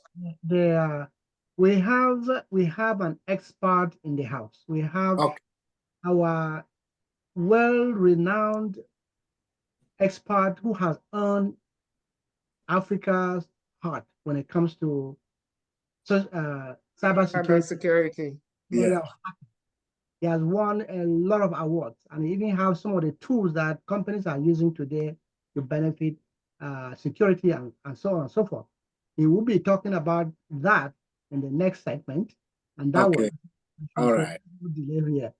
Thank you very much. I was running faster than my feet could carry me. Yes. Okay. Prof, who is your next person? All right. Okay. I thought we were, after he introduced himself, let's give the others a chance to ask a question about what has been presented. Okay, question time, please. Yeah, okay. Dr. Crosby, we're going to come back to you later, please. Go ahead, Peter. All right. Great job, guys. And thanks for being patient with us. There's a lot that we can talk of in the whole day. All right. So we're limited by time, and we'll make sure that we'll come back next week with crucial example that would ignite your anxiety, will ignite your curiosity, like Dr. Gloria has been asking questions. We'll tell you more next season or next session. Next session, yes. Let me bring to you one of the most favorite guy in the house, because security is some of the things that we all are worried about. I personally have been duped so many times. I've been hacked so many times. So I'm an example of a paranoia like with me, and I have Prof had just complained here. He is the savior for cybersecurity when it comes to businesses and your personal growth and your personal safety. I love him. I love him indeed. So let him tell his story, and let me not take his spotlight, but let him talk for himself. And it's a brand name that a lot of people know him, Zubrono. Let him talk. Okay, let's give him a chance. Okay, Zubrono, your turn. Thank you very much, Professor Peter, and thank you so much for this opportunity for us to discuss about cybersecurity. It is well known that cybersecurity is one of the most top growing fields today, and if the host can give me access to share, I have set up a little presentation to. Okay, great. Hold on. I thought I had given. Okay, you were not. Hold on. Let me. But also, Mr. Bruno, want to know where you are from. That name Bruno. We know Bruno Mars. Are you related to him? I just made you call so you can share. Thank you so much. So yeah, I'll introduce myself. My name is Zobruno. I'm originally from the beautiful country of Cameroon. It stands very prominent between West and Central Africa. Oh, wow. I've never heard of Cameroon. What part of Cameroon are you from? Yeah, he's sharing a screen now. Northwest. Which part? Because Bruno, I was born in Bamenda. Which part of Northwest? So I'm originally my parents are from Womb, which is found in the Mentrum Division in the Northwest region of the country. Yeah, so that's my origin. Okay. Yeah, and I spent most of my time in between Limbe and Boya, where I was growing up as a young person, being interested in cybersecurity. I've actually been in the field for 15 years, if I'm not. Wow. Yeah. And within this time, I've done some really amazing things that I consider really great for myself. I was in 2018 recognized by the president of Cameroon as the most innovative person in the country. Wow. He came Congratulations. with, thank you. And also in 2022, I got the African Achievers Award. Prominent people who also received this award include former President of South Africa, Nelson Mandela, and Desmond Tutu as well. Awesome. And I've been recognized also by the Go Global Award as the most innovative cybersecurity person. That was in Estonia in 2023. And I'm also the founder and CEO of Zoix, Africa's first offensive information security company. And that company have quickly expanded to the United States. Very happy to work with the likes of Professor Peter Akwichek. And today I'll be talking about what we really need to know about cybersecurity. But I would like to start from the value that you are adding, because I believe that if you do not have a value to add to a particular group, to a particular company, to a particular community, you are worthless. And it's harsh to say that, but that is how the world is designed. You must add a value, you must add something. You can't wait to earn six-figure salary or make a career without adding value.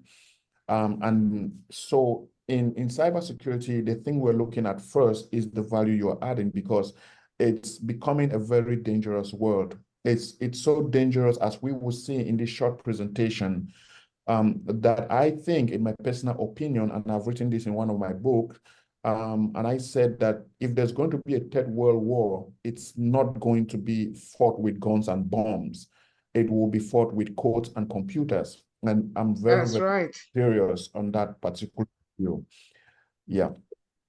So what exactly do we need to know when it comes to cybersecurity? What is the importance of cybersecurity? The first importance of cybersecurity is robbing hacking, unethical hacking is robbing us of approximately $10 trillion. It will rob off approximately $10 trillion by 2025. If you look at that amount, that's the amount of whole city-states, whole country states can be devastated by cyber attacks. The evidence shows that, data shows that more than 60% of small businesses do go bankrupt, completely shut down after their first initial cyber attack. About small businesses who might have usernames and password of their users being attacked, and those businesses completely go bankrupt. There's so many examples of this. I would not like to call some of the examples because of time, but if you do a little bit of Google search, you're going to see a list of those companies. Now, cyber attacks also have a huge impact on personal life. We've seen evidence of people's medical records being hacked. We've seen something like Victoria's Secret, which is a website where huge recognized people information were being leaked as well. On the importance of businesses, or the impact of cyber attacks on businesses include the loss of reputation, or the damage of reputation, financial loss, and also huge influences or attacks on people's personal life. For example, a few months ago, the Facebook server was attacked, and for that attack to be it was actually a denial of service attack. And for that attack to be fought against, Facebook had to refresh the servers, all the servers.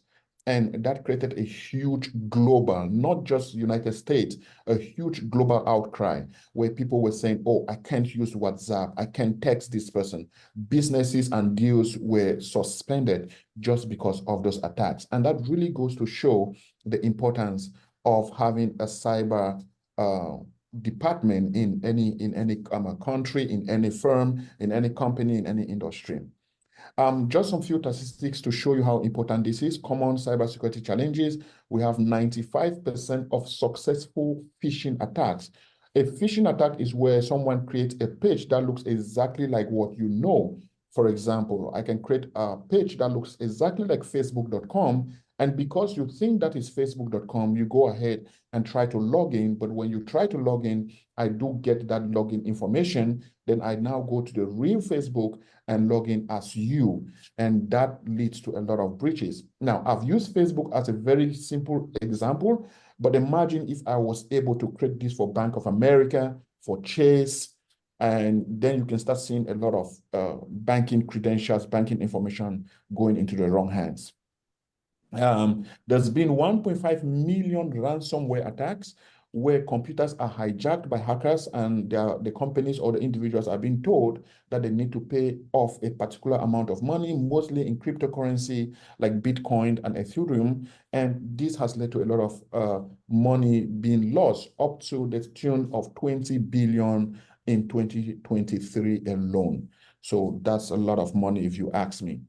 Now, what are some of the things that we can do? And that is why we're here, to give you, number one, the employee training, to train our students so that they're able to train the employees. Now, this training should be very regular, very meticulous, and followed so that those employees understand when they are being attacked, understand what to do if that attack was successful to such a certain extent, and how to report that as it is required by law.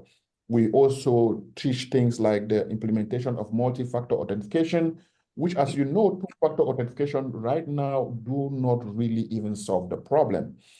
Regular software updates is also recommended, and data encryption, end-to-end encryption, not just one-end encryption, is really advised as well.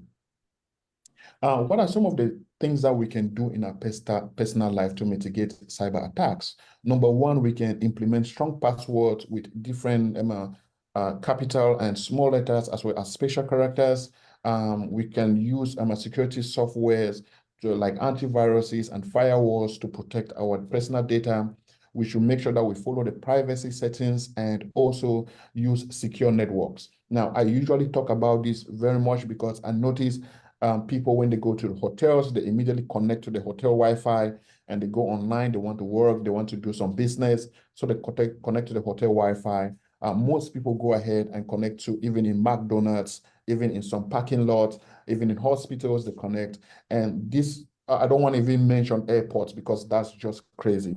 And connecting to these networks have been proven that if you are not using a virtual private network like a VPN in this kind of settings, you are exposing the entire data of your computer. There's even one that is known as juicing now, which is very most recent. And with juicing, you actually go to an airport and they say, hey, there's a free charging station. But when you connect your cable to that free charging station, it's able to harvest all of your information on your device. Now, that is not even the problem. It becomes a very big problem when it's able to implement a software into your device. So say you're trying to charge your laptop, but instead of it downloading your data, it uploads a data to your laptop. This means that wherever you go, no matter the country you land in, as soon as you connect to the internet, the person who carried out the attack is able to still have access to all your personal information. Mr. Bruno, can I interrupt you briefly? Like we said, the show is unscripted. What you just said, I came across that. My question is, and this is really scary, my question is, what if instead of plugging your iPhone into the airport outlet, you plug in a power bank and charge that power bank, and then now unplug it and use the power bank to charge your phone? Is that a way to mitigate that problem? It would have been a way to mitigate that problem 5 years ago. It would have been the perfect way if we were talking 5 years ago. Yeah. Recently, I was able to write a malware that sits on a battery, a malware that attacks a battery. We're talking about the battery of your power bank. I did that personally, and I'm not the smartest person in the world, so I'm thinking someone else figured that as well. And once you charge in the power bank, the malware sits on the battery, and when you power up that power bank to charge your phone, then it acts as the hub now to go into your phone from the power bank. Oh, So Lord. yes, your power bank can also be attacked in multiple ways, not just one. So the safest way is to just charge your phone at home and your power bank at home before leaving. Yes, the perfect way is to charge your phone and have more than one power bank. I do have more than one power bank in my opinion, because one power bank, once one of the power bank is gone, I know I still have another backup. Because we are mostly tempted when the power bank is drained to go charge it up. That's where the temptation comes in. But if you have more than one and you can use those consecutively, you're going to have a longer time when you have power for your Thank device. you so much, because I do have two, but they are kind of heavy. And I was like, I will not carry both of them because of weight. But now listening to you, I'm definitely going to carry them in my laptop bag. Thank you so much. Absolutely. Continue. And that's probably why some of the hotels and clubs, concierge charge extra for the extra security. Thank you. Yes, I agree All right. with that. So once Mr. Bruno is done, we'll give everybody else who have not spoken. I see a Gamelo, Elvis, and Loveline, and Prince, and Kimi. We'll all give all of you, Agbo, you'll get a chance to speak. All right, continue, Mr. Bruno. Yeah, I wanted to talk a little bit about the case studies, but I noticed I already mentioned Facebook, which was a very good example, because when Facebook was attacked, we had Instagram going down, we had Facebook itself going down, we had WhatsApp going down, and some of even the new companies that Facebook recently bought, like the VR company, that also went down as well. So with the advent of artificial intelligence, which many people are trying to catch up to artificial intelligence, but there's already a new technology on its way, built out of AI. It's called PAI. It's known as personal artificial intelligence. The personal artificial intelligence is basically an AI that thinks it's you. And this is the new technology that's coming up. And it's going to be very, very crazy when this actually catches up in the world. Now, a lot of hackers are using AI to speed up cyber attacks.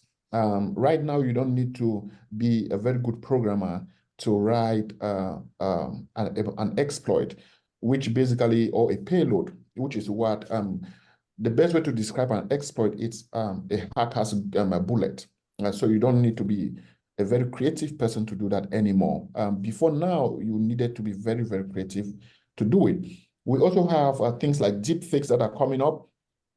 I recently wrote a program which is able to look at my camera, look at my face, and superlay the face of Elon Musk on me. And as I talk, who you see on the Zoom call is Elon Musk. And it goes crazier than that, because I can now switch my voice into Elon Musk's voice. And that can happen in real time. And you can see this is already a huge problem in a lot of situations. Now, some of the emerging threats in cybersecurity include sophisticated AI attacks, which we've just mentioned. We've now seen a lot of hackers now getting access to quantum computing. So passwords that would have taken 8 years for a rudimentary laptop to break can be broken in 8 seconds by a supercomputer. Internet of Things security risks. I'm going to show you this one in a couple of seconds. This one, I chose this one because a lot of us are affected. We buy rings, we buy security cameras for our homes, and we call some guy to come install it. We connect it to our Wi-Fi, and then we put an app on our phone. And because our phone has a password that protects the phone, and the app has a password that protects the app, we think we are secure. But I'm going to be showing you real life in a couple of seconds. I'm going to use less than 3 minutes, and I will show you that I can break into any security camera in the world, anyone. And that should show our potential students that yes, there's truly a problem, there's truly a risk, and that is why we need security professionals. And right now, there's even a place where you can buy cyber crime tools. You can go and buy hacking tools and even pay hackers to attack someone for you. It's known as cybercrime as a service. And many of us that were in business, we know about Upwork, we know about Fiverr, but right now there are places where you can actually hire hackers then. Now, the future of cybersecurity is the evolving threat. So even though attackers are using AI, we, the guys who are also protecting, are also using AI. And new technologies like IoT, that's the Internet of Things, and SOT, SMS of Things, of which I'm the creator. I created SOT in 2017, has also come into a lot of attack as well. SOT is a technology that allows people who are not connected to the internet to still be able to access internet-based resources directly from satellites. Wow. And now I'm going to show you guys a world good example. First, I'm going to show you how cyber attacks happen in the world, and then I'm going to show you a real cyber attack in real world. I believe that you should be able to see my screen, but right now you'll be seeing a globe. Yes, we are seeing it, yeah, but now we are seeing your screen. Perfect. Okay, so if you look at this globe critically, this is a globe of the real life cyber attacks. And if I try to spin the globe and I go to the United States, which is of interest, you're going to see the United States is being bombarded by cyber attacks every single second. And the United States itself is attacking other countries. There is really no country in the world that is free from cyber attacks, including countries like Cameroon, Nigeria. You can see a lot of activity in South Africa right here. Everybody is attacking or being attacked by someone. And this is happening not per day. This is every single second of the day. Every single second of the day, this is happening. Wow. So it really goes to say, yes, everybody needs, and you can see in Europe, it's just going haywire, it's going crazy. If I turn over to India and Russia, you're going to see a lot of attack happening between India and Japan. And this keeps going on and on. And so the world definitely needs cybersecurity professionals, definitely needs them. Now, let's see exactly how an attacker will carry out a cyber attack. I've opened here a search engine, a Google-like search engine, but that searches for devices. And all I'm going to do to hack into anyone's camera is just say, I am looking for a camera that has a screenshot. So all I type, as you can see, camera has screenshot equals true, and I'm going to search that. And if I do that search, you're going to see a huge list of cameras showing up right now. I can see here's a camera, I think it's a street camera. And here's another one, another street camera. And here's another one. You can see many of them, there are a whole lots of them, okay? And I can decide which specific country I want to focus on. So I'm just going to change my word camera to webcam, just to show you guys that also webcam XP specifically can also be attacked through the same method. Now, this is a camera someone has put up in their house, and they're putting up this for security reasons to look at that, look at people who are coming in and out. But I can have full access to this camera, and I'm going to show you. All I need to do is click on this particular button, and you can see that this is in Duluth in the United States. Duluth will be in Minnesota. And I can open that specific camera and have full access to every single thing that a camera is saying. This is very scary. Very. Yes, I'm going to try to move this. Okay, I think I'm in. Yeah, very, very scary indeed. So, okay, I think I'm being blocked a little bit by here, but so let me try to just refresh my, just resize. I think you guys can. We don't want you to take over that camera. I'm just trying to make sure that you guys can still see me. Yes. We also have cameras here, like in the instance of this guy putting it in the backyard. Now, this is very scary, and I'll tell you how scary this is, even though I'm not going to show that. But here's a very good example of a camera that I can take complete access over. Now, when I say complete access over, I mean I can really move this camera. I can pan it left and right. I can zoom it in and out. So I can zoom in if I want. I just clicked on zoom, and you're going to see it's going to take a few seconds, but the camera is going to respond to that command. If I want to look left or right, basically I own the camera, but the person is just having that for me. Now, if they have multiple cameras here, I can click on multi-view, even though it's just one camera in this particular location. I can click on multi-view and see multiple cameras. Now, the one I'm not going to show, but I'm going to mention is the fact that there are hidden cameras in most hotels. Some of them in the television, some of them in the ceiling, and you can have access to those cameras by just clicking. You don't need to do anything. Just knowing how to do this search, you can have access to those cameras. And that is where security comes in. With time, I believe in our next discussion, I'll have more time and we can talk more about this. Definitely. So I'm going to end my presentation here in a couple of seconds. My conclusion will be, what are the 4 ingredients that we think as cybersecurity professionals that everybody should do? Number 1, you should do continuous learning. Cybersecurity is not a field. If you are that person that likes to learn new things, cybersecurity is the field for you. It's not a field where if you know how to protect username and passwords through this particular method, then that's the end of it. No. Tomorrow, some guy will come and attack that particular mechanism and will be able to gain access to those passwords. And then you need to go back to the drawing board and then see how you can protect the new kind of attack that comes up. The second thing is a proactive approach. The proactive approach in cybersecurity is what is known as offensive security. And that is what we at Trustech, we really believe in. We believe that you should not wait to be attacked. You know, go ahead and see if you can be attacked, how you can be attacked, and then you defend it before you are attacked. We also believe in collaboration, sharing of knowledge, and also the reporting system that has been set up by the FBI and Homeland Security, the Department for Homeland Security, DHS, who have put in place that if you notice a particular vulnerability, it's always good to report. It falls under, if you see something, say something approach. We've seen China attacking power plants in the United States. Now, imagine if a power plant is attacked and overheated, and that leads to a nuclear meltdown. You can imagine the outfall of that is worse than an atomic bomb.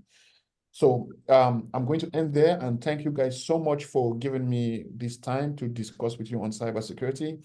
I'll be ready to take your questions, and thank you. Great job, great job. Let me say something before we take the questions. We actually do a show on cybersecurity every year. So Niason, we now know who to call on that cybersecurity, but I am particularly impressed. And yes, when I was 2 years old, we lived in Womb. My parents were transferred in Womb. So you're a Bafum guy about to solve all these cybersecurity problems in the world. Peter, you and I we have to talk. This is very impressive. I'm so proud of you. So I think we want the people that we haven't heard from, Niason, let's hear from them. Yes. And then we'll do a round. But Peter, you guys will be back next week to talk about science. And if you want to do the 3rd week, you can do engineering. That gives you guys 3 straight weeks to. We do a STEM broadcast every year. It's on our Facebook page. If you go to our website, just click Facebook, or you go to Africa Online TV. It's on the flyer. And look at the past 6 months while I was on medical leave, we were not streaming, but we're back. And I promise to show my face next Sunday. But Sonia Song, please just let's go with the other people that have not spoken, so they can either ask a question or make a comment, and then we'll do a round. But I'm very pleased. Please, if you want to ask a question, better unmute so that when I call on you, you just get speaking. Please, Prof, I don't know, maybe you have a word before I do that. If you have something to say before I open the microphone for people to say what they have to say. All the same, everybody who has a question, please. Let's give you a chance. Thank you so much. Let's move on. Right. So please, you have a question, unmute so I can call on you, please. Niason, can you see everybody, or do you need me to help? Yeah, help, please. Okay, Mr. Bolam Conrad, can you unmute yourself and either make a comment or ask a question? I'm just going to go follow my screen. Please, yes. Everybody, please kindly unmute. So when I call you, you just either make a comment or ask a question to any of our speakers. Mr. Bolam Conrad, can you hear me?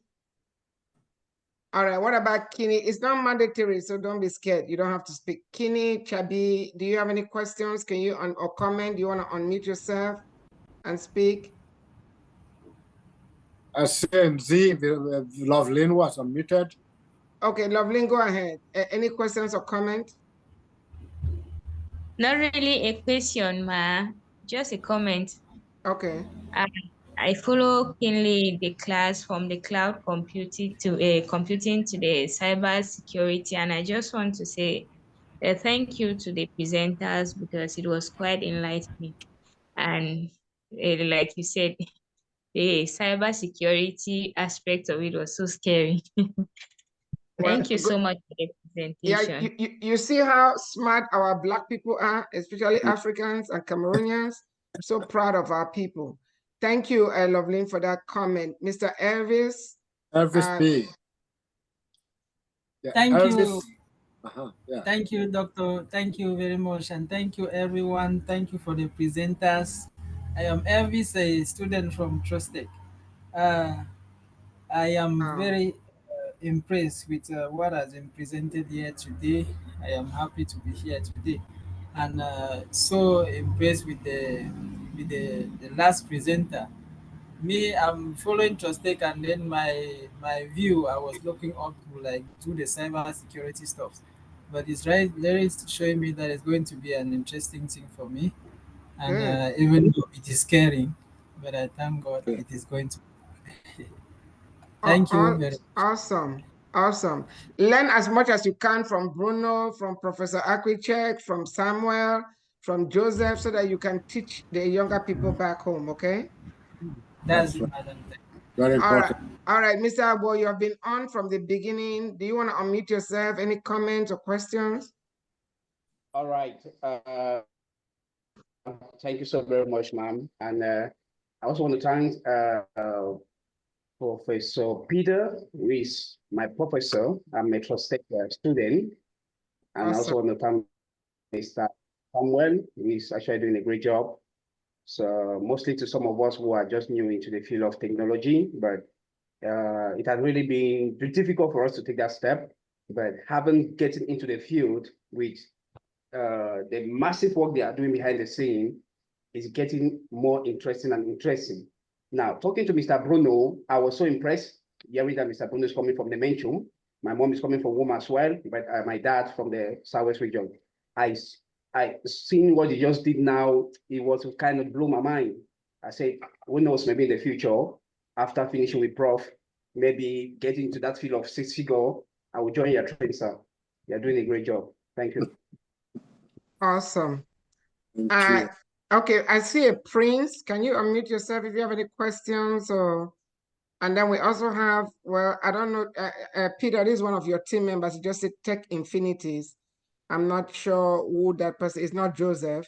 So please, kindly unmute yourself. We have 7 minutes. We've gone 30 minutes long. So we're gonna do a round of the table. Either Prince or Kinney or the other tech info. Do you have any comments or questions? It's not mandatory. I think they're just listening.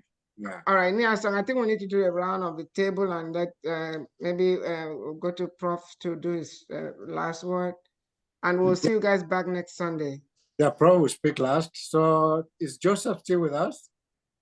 Yes. Let him unmute and give us his last word for today. Yeah, Joseph, please make it brief. We have 7 minutes to round up. Yes. Joseph, can you unmute, please? All right, Niasong, let's go to Samuel. Samuel, yeah, Samuel, can you unmute and give us your last word? I appreciate everything, please. Okay, Prof. Thank you very much. Thank you, His Royal Highness, for coming up with this platform for us to express ourselves, also share out ourselves as a community, Trustec, and also as an individual. It is. I also want to appreciate Prof because I'm also a product of Trustec.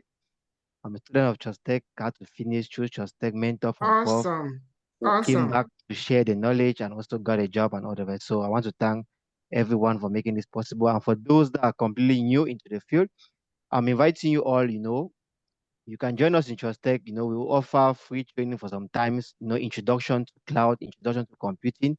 Then maybe at the end, you can now find your path or find your passion. And why not, you move along. Thank you very much. Thank you. Dr. Crossley, are you still with us? Please unmute and give us your last word for today. Dr. Crossley? Okay, Yes, I'm here. I okay. was Your last word, please, or question. okay. So I was with Her Excellency Reverend Dr. Pam in Atlanta at the 124th annual National Black Business Conference. And one of the takeaways was when doing business with the government, it's a good idea to already have all of the government documents and paperwork and certification. It'll make the transition a lot smoother when doing business in America. So if you guys want to reach out to me, I have some more questions and hopefully some connections for you in the United States. And Dr. Alawali just texted me back. I didn't know we were having this discussion today. I would have invited him sooner. He's the owner of an IT company. And he just joined. He just zoomed in. Oh, Dr. Alawali, we only have a couple minutes left. Can you tell these gentlemen about your IT company? They were showing us cybersecurity and everything. Dr. Alawali, I have to call you later and tell you what they were showing us. But can you just tell them a little bit about what you do? Thank you. Oh, okay. Yes. Good evening. My name is Dr. Charles Olawale. I'm the president and CEO of Graphic Consulting Inc. We are federal government contractor. Basically, we do network design, systems analysis, configuration management, change control, proactive monitoring, and network security. We've been in the federal space for about 22 years, currently supporting the Department of Commerce, supporting the DHS and the IRS, Internal Revenue Services, and also ALSA, the Department of Health.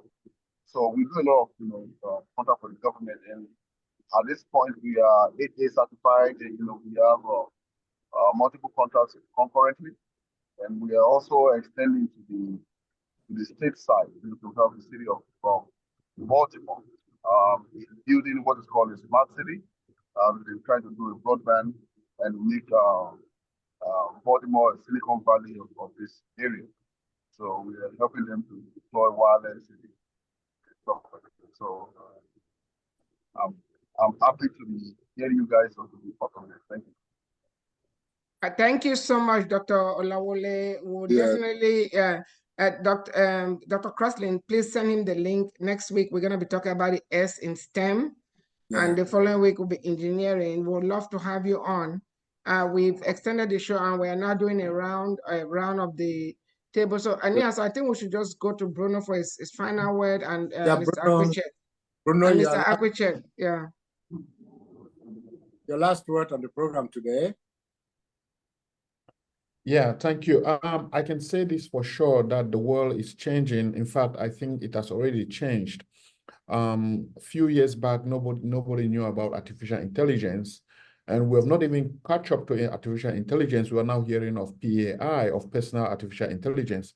So I think that one of the fields which I know for certain is going to be there for a long time is the cybersecurity field. So it's a huge opportunity for anybody who wants to jump on this field to do so right now. And it's also one of the highest paying field, I should say, when it comes to technology. So yeah, I'm here anytime, and I believe that as a community, that is what we bring to the table. So if you need the support on this, on any particular period in time, just let me and Prof know, and we'll be happy to help. Let Trust Tech know, and Trust Tech is going to be working with Africa's Brain Bank. So we're putting our banking all the smart brains together to solve our problem. So, Prof. Dr. Akwichek, Professor Akwichek, please, your turn. Thank you, everyone. Thank you for coming. We really appreciate your participation. It was interesting to see an interactive session with you, and people were curious to know more about technology, and that is the value that you will gain if you have interest in the technology, and it's going to change your personal life. We have done that, and we'll do it again. I want to appreciate all your time today with us, and we are ready to come back and we'll come back with a lot more that will truly change your mind and change the way you think and change the way you do business. We are ready to go. So I want to say that we have a link in the chat, in the WhatsApp chat, no, in the Zoom chat. So just click that link and join our group in chat if you want more information, and then we will take you from there going forward. So again, if you know somebody who wants to learn technology, please do so. We want to build our own IT community within the African community worldwide, and we are doing so already. So it's Awesome. a pleasure to know you, Reverend Dr. Pam. You're my friend, my classmate. We can do a lot together, and we are here to serve our own community. Thank you so much. Thank you very much. We're still together next Sunday, so please don't forget the date. It will be the 8th of September. Today is the 1st, plus 7 will be 8th. So Bruno, if you're a Victoria boy, as you said, I'm also a Victoria man since 1965. So I might have seen you, but maybe you were too young at that time. No, he was not born yet, Niason. When you were in Radio Cameroon, Bruno was not Bruno, born yet. please, it was a pleasure knowing you. And my closest neighbor in Victoria is from your area, from your tribe. Thank you very much. It's a pleasure. Yeah. So please, Reverend, you are the one to have the last word. Yeah. So last word. On behalf of Africa Online Media Corporation, I'm really impressed with TrustTech and the team and this conversation. We extended the program by 30 minutes, but we'll be back next Sunday and we'll give an additional 30 minutes. Again, is our airtime. You know, here on Africa Online, we raise awareness about issues that affect African descendants, seek solutions to those issues and make progress. Our sister organization, which is bigger, is Africa's Brain Bank. And after everything I've seen here, Peter, you need to bring Bruno and the team to Lagos because there are 15 million people in Lagos. There are more than 225 million people in Nigeria. You guys need to register your business and come let the most populous nation in Africa know about TrustTech and know what you guys are doing. I'm telling you, the return on your investment will be flawless. And of course, Ghana, I'm the development queen there. We're going to transform a lot of lives on the continent in particular, and also with our African-American children here in the diaspora. I am really proud to be an African, to be a child of the soil. I am very impressed. We are solving our own problems. And listening, Peter, you know, my first degree is in pharmacy. I also teach business, and I tell my business students, working in silos is the biggest business malpractice, I tell them. So this is a collaborative effort here. Let's collaborate. Our motto at Africa's Brain Bank is collaboration, development, and service. We have to work together. We must work together to be able to develop and service our people. I also have an MBA. When I was listening to Joseph talk about DevOps, it sounded similar to some of the processes and the best practices that they have in business. So we have a lot to talk about, and Peter will be talking shortly. So again, I want to thank all of you on behalf of Africa Online Media Corporation. Niason. Thank you very much, and thank you, everyone. Please make it a date next Sunday. Let us keep this going. Thank you all very much, and have a blessed week. Bye. Thank you. Thank you. Bye. Bye-bye.